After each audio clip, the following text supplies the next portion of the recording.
When playing the game of spades, throwing off is one of the most underrated skills I feel is not being taught to beginners. So today we're going to cover what it is, how to do it, when to do it, and what to do it with.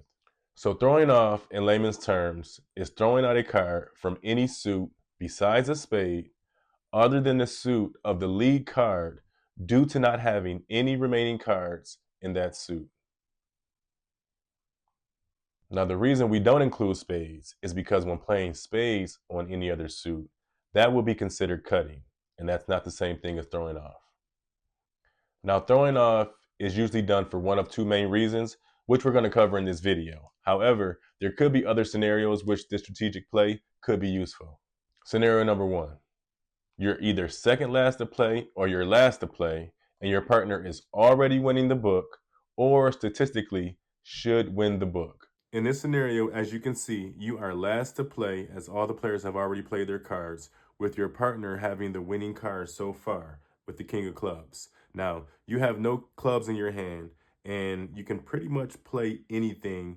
Beginner players would normally play a cut card because they figure they don't have any clubs. I can use a spade. I'm going to win the book. However, you have to recognize your partner is already winning the book. There's no need to waste a spade. So what you're going to do is you're going to find a low value card, such as the three of hearts, and you're going to throw off with the three of hearts, allowing your team to take the book. Now, the first example was a bit more obvious, but in this situation, you're now second last to play with the possibility that the last player could also take the book, as they may be also cutting. Now, in this situation, you're going to have to use a little bit more of a feel and probability for your decision. So what I would think to this matter is, if this is the second time that clubs have been played, there is a high statistical probability that my partner's king is going to win. So in this situation, I would go ahead and do the same play, and I would still throw off with my three of hearts. And as you can see, the last player did have a club. So now again, we take the book, and I am keeping my spades in my hand, not using a spade or wasting a spade. That is a textbook throw off. Scenario number two, you're second to play and you and your partner are cutting the same suit. For the second scenario, you are second to play, and the assumption is you know for a fact your partner is also cutting the same suit, or there is a high probability and chance based on the way the game has been going up until this point, your partner should be cutting the same suit. Now, in this situation, as you can see, we do not have any diamonds in our hands, and it may be a clear and obvious opportunity to use one of our spades as a cut card, as you can see here.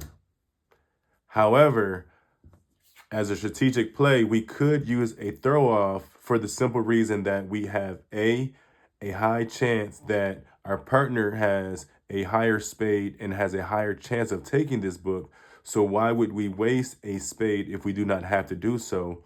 Or the player to our left would also be cutting. So by playing a spade and them cutting over top, and the chance that our partner is also cutting, what is the use of wasting a spade in that scenario as well? So another high strategic play in this scenario, based on what's happening, would, yes, still be a possible throw off, which would then allow for the game to play out. And as you can see, the player to my left just played a jack of spades, which none of my spades would have beat. So in essence, this was a strategic playoff. And right on cue, our partner follows up with a queen of spades, making this a very successful throw off, giving us the book and also allowing me to keep my spades in my hand. As a disclaimer, there are certain times and situations where this will backfire on you for the following reasons. A, your partner does have a card in the remaining suit and does have to lead with that suit. Or B, your partner does not have a high enough spade to beat the last player and therefore will also throw off, not wasting any spades. But make no mistake, either way, this would not be considered a bad play if it does backfire on you, and you will not be kicked off the table for making this move.